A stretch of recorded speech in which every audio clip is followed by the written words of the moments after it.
Godzilla é considerado um kaiju ou monstro gigante na cultura japonesa, que foi criado com o intuito de representar a própria força do Japão depois do ataque nuclear que aconteceu no país durante a Segunda Guerra Mundial.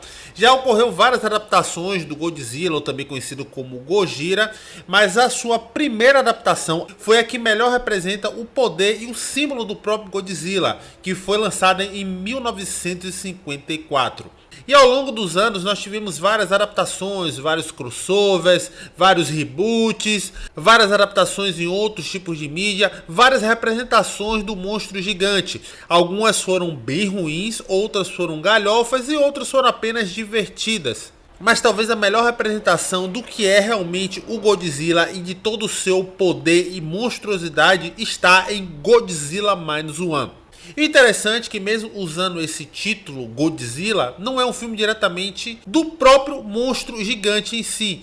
É um filme que usa o próprio ser do Godzilla como uma metáfora, porque se você for olhar a fundo, é uma adaptação que mostra a guerra em si e toda a sua devastação como o verdadeiro monstro. E isso é mostrado através da ótica de um personagem chamado Kamiki, porque é através dele que nós vemos todos os medos, os sentimentos de culpa, as dúvidas, os efeitos psicológicos da guerra, que faz com que o filme tenha essa carga mais pessoal, que apesar de se comportar como uma ficção propriamente dito, é um filme que ele discute muito mais temas históricos do que uma própria história que tem um monstro gigante que está destruindo toda a cidade. Isso é nítido perceber quando o próprio Godzilla aparece no Japão e destrói toda a cidade.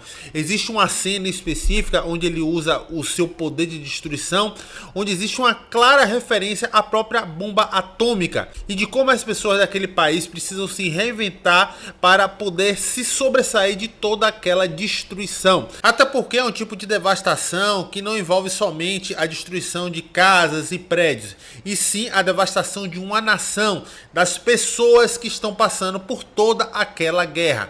E falando da direção, que é do Takashi Yamazaki, ele era um especialista em efeitos digitais. E aqui ele, com baixíssimo orçamento, se eu não me engano de apenas 15 milhões, ele conseguiu fazer uma recriação digital, todo o apocalipse que estava acontecendo ali no país, em cima do Godzilla de uma forma brilhante.